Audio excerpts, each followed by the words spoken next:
Ce résumé est l'œuvre de M. Guy Célesson. Le système monde, des espaces interdépendants.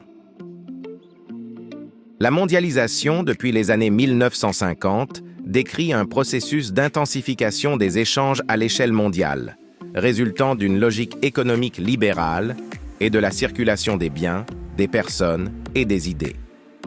Ce phénomène, qualifié de village planétaire par Marshall McLuhan, met en relation divers espaces interdépendants avec des centres, des périphéries intégrées et des marges. Le monde actuel est polycentrique avec, d'un côté, les centres constitués par les pays développés du Nord, 20% de la population, 80% des richesses mondiales, dominés par la triade, États-Unis, UE, Japon. De l'autre côté, les périphéries, comprenant les BRICS, Brésil, Russie, Inde, Chine, Afrique du Sud, et des pays partiellement intégrés, comme certaines nations en développement. Les marges, quant à elles, sont des espaces exclus comme la Corée du Nord ou l'Antarctique. Les facteurs de la mondialisation sont multiples.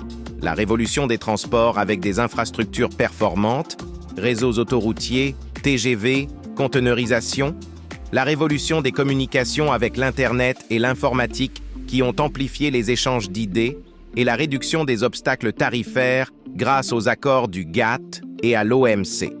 Les acteurs principaux de la mondialisation sont les États, les organisations internationales, BM, FMI, OMC, les organisations économiques régionales et les firmes multinationales qui orientent les flux économiques.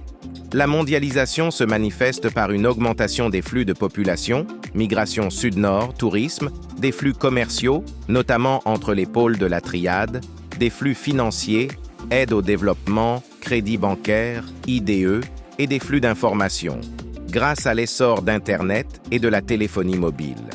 Les conséquences de la mondialisation sont multiples. Sur le plan économique, elle entraîne une forte croissance mondiale, mais génère des inégalités. Sur l'environnement, la mondialisation est responsable de graves problèmes tels que les émissions de gaz à effet de serre et la dégradation des écosystèmes. En conclusion, le système monde est un réseau complexe d'échanges économiques, humains et culturels qui interconnectent les nations tout en renforçant l'interdépendance globale.